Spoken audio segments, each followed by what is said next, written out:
chapter 1 verse 1 aging gana iti talo. Kadagidi ununa nga aldaw nagsao ti Dios kadagiti kapuunan tayo iti namin adu adaras ken iti naduma-duma awagas babaen kadagiti profita. Okay. Isu nga niya po Diyos nagtimek idi ununa nga aldaw kadagiti kapuunan tayo gaputa Hebrews daytoy nagsao kadagiti Hebrews idi kada Abraham kadagiti profita kada Moses kada Elias, Elijah, David, in other prophets. Okay, nagsao iti naduma-duma nga pamayan. Okay, tatangay. Ije verse 2. Ngam kadagitoy maudi nga aldaw. Tatta. Kasano nga agtimok ni Apo Diyos kada tayo. Nagsao kada tayo. God has spoken. Nagsao nalpasan. Isu nga haanon nga agsao. Ispukan kunana. Masapong nga maawatan tayo dito eh. Antay yung urayan nga adati timok ni Apo Diyos. Nga mangug tayo. Okay. Mabalin nga it is only through Jesus Christ. Nagsao kada tayo babaen ti anak na. Pinarswati Dios ti amin alubong babaen kenkuana. Ket isu iti pinili na nga agtagikwa kadagiti amin nga banag. So nga daytoy iti kayat kong talantanon iti daytoy nga oras ayaten nga kakabsat sapay lakuma tamaadan tayo iti tarigagay. Tati sa lungsod dito iti mayat nga denggen tayo tata kasano nga agtimok ni Apo Diyos ken katata. Gaputa mabaling nga tarigagayan tayo nga kas kumakan ni Abraham nga mangmangeg na ititimok ni Apo Diyos. Kas kumadag iti profita nga mangmangeg na ititimok ni Apo Diyos, ni Elias, ni Elisha, ni Moses, kun sinupay dagiti propeta and all the prophets mangmangeg da ititimok ni Apo Diyos. Nga masapol nga agbasa tayo iti Biblia no niya iti bagana tata. Okay. Gaputa no kunam nga agsao ni Apo Dios ken katata iti naiduma iti Biblia. You are in danger. Okay. Isu nga in bagana dito nga God is speaking or God has spoken through Jesus Christ. Isu nga masapol nga ni Jesus iti adalon tayo tata. Kat ije verse 3 kahit kung nga i-focus dito yung verse 3 tapno saan tayo nga mapukaw ka ni Jesus. Ije verse 3 kunana who being ni Jesus ti ibagbagana dito who being the brightness of His glory. Okay. Baka birukan tayo iti panakabalin ni Apo Diyos. Birukan tayo iti milagro nga inararamid na. Kadagiti profita, kada Abraham, idi una ng aldaw. Urayan tayo iti tagtaga inop. Na dapat yung bagana dito nga, God will speak to you through dreams. Kaurayan tayo iti tagtaga inop. Mapaay tayo lang haan nga dayjay iti pagtimukan ni Apo Diyos tatang aldaw. Okay. Jesus is the brightness of His glory. God is speaking through Jesus tata. Isu nga ije verse 3 kunana Jesus is the brightness of His glory. Ni Jesus ti mangipakita iti panakabalin ni Apo Dios. Ni Jesus iti mangipakita kadagiti milagro nga aramidon ni Apo Dios. Gaputa kunana ije John 6:38. Inya iti kunana in mayak manipod langit. Okay? Haan nga tapno aramidok iti pagayatak nudiket pagayatan dyan ng ibaon kanya. Isu nga no kitaan yun ni Jesus Ibagbaga na nga ti aramida na is not my will. Laydeng na ikalyan, ti kayat na nga sawon ayatan nga kakabsat. Denggan yu daytoy nga ti aramida na Jesus is not for His own glory. Ti anak ti Dios iti mangibagbaga ditoy nga saan nga isuna iti maidayaw. Ibagbaga na nga aramida na iti pakaidayawan ni Apo Dios. Ket kayat ko nga ibaga nga kasjay nga agtimak ni Apo Dios iti pakaidayawan na babaan iti aramida na Jesus kada tayo. Hallelujah. Isu nga kunana ijay John 8:54. If I honor myself, if I will glory myself, my glory is nothing. No isu na iti mangidayaw iti bagi na awan iti serserben ti dayaw na. It is my Father who honors me, of whom you say that He is your God. Hallelujah. Titimok ni Apo Diyos tata. Saan nga DJ pakaidayawan tayo?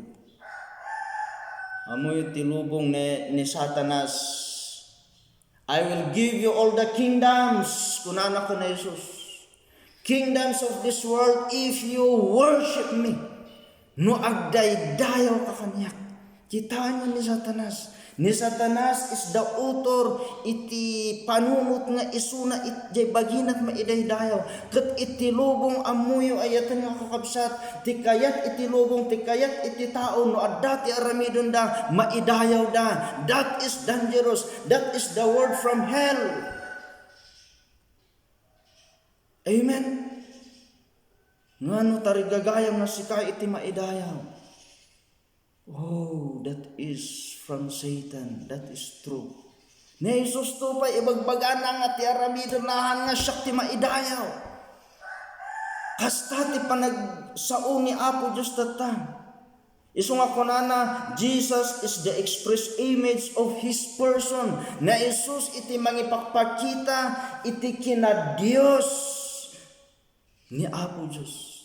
Iti kababalin ni Apo Diyos na Jesus iti mangipakpakita. Ket uray no kitaan tayo na Jesus napakumbaba, na Jesus managayat, na Jesus mamakawan, na Jesus mangidalan iti kinalintad, na Jesus mangisuro, na Jesus mangukurikta. Tas diyan ni Apo Diyos. Hallelujah. Sana nga palubusan ti kinadakas. Antay nga ibagbaga nga gaputa, God is gracious. Naisalakan tayo kat agar aramid tayo ti kinadakas. Ngumuray man pa'y ibagbaga nga anang nga kahit nga sawang hantay nga agkamkamali. Nung nagbasol kami nung nga nagkamali ka and call Jesus, immediately He will help you. Okay, ibagbaga na dito nga God is upholding all things by the power of Jesus' word. God is sovereign. Amin nga mapaspasamak dito yung lubong. God is in control. Kusla dito yung universe. Nga ko na dagiti scientist nga basit lang ako tinti sun. Ag-move lang iti sun. Mapuuran iti lubong. Mapuuran ti earth. Mapuuran ti earth. Okay? Isu nga ti kahit ko lang ibaga dito iko na ija Hebrews 1:3 nga God is upholding all things. Isu nga ti I can control through the power of Jesus word. Isu nga na Jesus ti aramin gapo ko na Jesus di ay. Okay, it's because of Jesus Christ. Isu nga agtimtimok nor ni Apo Dios through Jesus Christ. Kat ija number 4, okay, Jesus purged our sins by Himself. Kunana, dinalusan na dagiti basbasol tayo babaan iti bagina. God is speaking the finished work of Jesus Christ. Dijay kunana nga dinalusan na dagiti basbasol tayo. Tikayat na nga sawon ayat nga kabsat ibagbagana at ibanghilyo. Ibagbagana dijay naramid na dijay krus ti Calvary. So nga God is speaking to us through the finished work of Jesus Christ at the cross nga ni Jesus na yanak nga may sangaburhin nga na Jesus nga nang ted iti ragsak iti lubong, ragu iti lubong, dagiti mamatikin pa na Jesus natay ijay krus, gapu ijay basbasol tayo, gapu ijay panakatay na, gapu ijay dara na. That is the forgiveness of our sins. Haan nga aramid ti religion, haan nga aramid ti tao. Kasi nga itintimak ni Apo Diyos. The forgiveness of your sins is because of Jesus Christ. Tapno awan iti maiparamag tayo. Haan nga gaputa nagpenitensya ka. Haan nga gaputa nang ted ka iti tithes and offering mo. That's not forgiveness. The forgiveness of our sins is because of the death of Jesus Christ. And He was buried. Na ipunpun na dagijay basol tayo. Kan nagungar kayat nga sawan. Ikanada tayo iti baro nga biyag. Into nung idi nga nagungar na Jesus. And we become a new creation. Nagbalin tayo nga baro nga parswa. The old has gone and the new has come. It is only through the work of Jesus Christ. Gapu iti aramid ni Jesus dayjay. Okay? Isu nga nagungar kan damdama nagtugaw iti makanaw ni Ama. Isu nga ijay 1 Corinthians 1:30 ayaten nga kakabsat anya iti kunana, Jesus is our righteousness. Na Jesus iti kinalintag tayo. Isu nga no apay nga agar aramid tayo iti nalintag nga banag. Gapu kan na Jesus nga inawat tayo. Kasi nga agtimok ni Apo Diyos. Han nga tapno mabindisyonan kaado iti tao ti lubong. Ure relihiyon nga garamid da kano iti naimbag tapno mabindisyonan da. And that is wrong. That is lie from the pit of hell. Agaramid ka tinaimbag nalintag nga banag because Jesus came in your life, in your heart. 1:30, Jesus is your righteousness. Na Jesus iti kinasantom. No apay nga bagin na ka ni Apo Diyos gaputa, holiness is you belong to God. Haan nga you belong to this world. Haan nga you belong to Satan. You belong to God. That is sanctification. Okay, iso nga daytoy tumbler kat if this is for me, this is holy for me. Para kanyak lang daytoy no sarang tida duma haan nga holy. Iso nga kasday kamot no agpausar ka kanya ni Apo Dios akin bagi kan ka, you are holy, you are sent. Okay? Kan Jesus is our redemption. Nang purchase kada tayo gapo iti basol na. Jesus is our wisdom. Isu nga nakitaan tayo awan iti maiparamag tayo. Amin nga sirip tayo ni Jesus dayta. In Christ kunana iti 1 Corinthians 6:11, in Christ we were washed. Naugasan dagiti basol tayo. In Christ we are justified. Napalintag tayo gapo kana Hesus Kristo. In Christ we are sanctified. Napasanto tayo gapo ka na Yesu Kristo, not because of your religion, not because of your own wisdom. Kitaan niyo dito, it is only through Jesus Christ. Gapo ka ni Apo tayo ng Yesu Kristo. Okay, ken maudi ditoy, Jesus sat down at the right hand of the Majesty on high. Nagtugawon ni Jesus iti makanawan ti Ama ijay langit. Kayat na nga sawon ibagbaga na nga nangaba ko ni Jesus ta nagtugawon eh. Kasi nga agtimok ni Apo Diyos, gapo ka na Jesus, nangabak ni Apo Diyos. Okay. Isu nga John 16:33, ani ati kunana, I have overcome the world. Isu nga maadang kayo tital na. Umay man kada kayo ti tribulation, umay man kada kayo iti padas ti biag, umay man kada kayo ti persecution, challenges, famine, death of our loved ones, and so many more. Dahiti persecution launay. Numen niya iti kunana, you are victorious through Jesus who loved us. Nabaligi ka, gapu ka na Jesus. It is only through Jesus Christ. Gapu amin ka na Jesus. Isu nga blessings, gapu ka na Jesus. Gapu ta binayadan na iti basol mo. Gapu ta no saan nga nabayadan iti basol mo. You are cursed. In my na Jesus nga isu na iti na ilansa ijay curse. Tapno alaan na jay curse tayo. Tapno maikat ti curse mo. Tapno blessings will come. It is only through Jesus Christ. Okay. Sit at my right hand.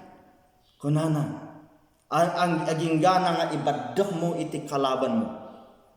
Isu nga nagtugaw na Jesus urayan na nga ibadok na ni Satanas. Pisitin na ti ulo ni Satanas. At nang nasawin, naabak ni Satanas. We are fighting for victory. Makilablaban tayo, gaputan, nangabak tayo. Okay, tatangagong daway. No saan mo pa yung inawat na Jesus, awatan. Babae ka kadag iti basol mo, akseptaran iti biyag mo. Kat be the Lord of your life. Hallelujah. No namati ka, agbiag ka, babaan ka na Jesus. Agbiag ka nga nalintag na santo, babaan ka na Jesus. No ado kwartam, invest your money in the kingdom of God.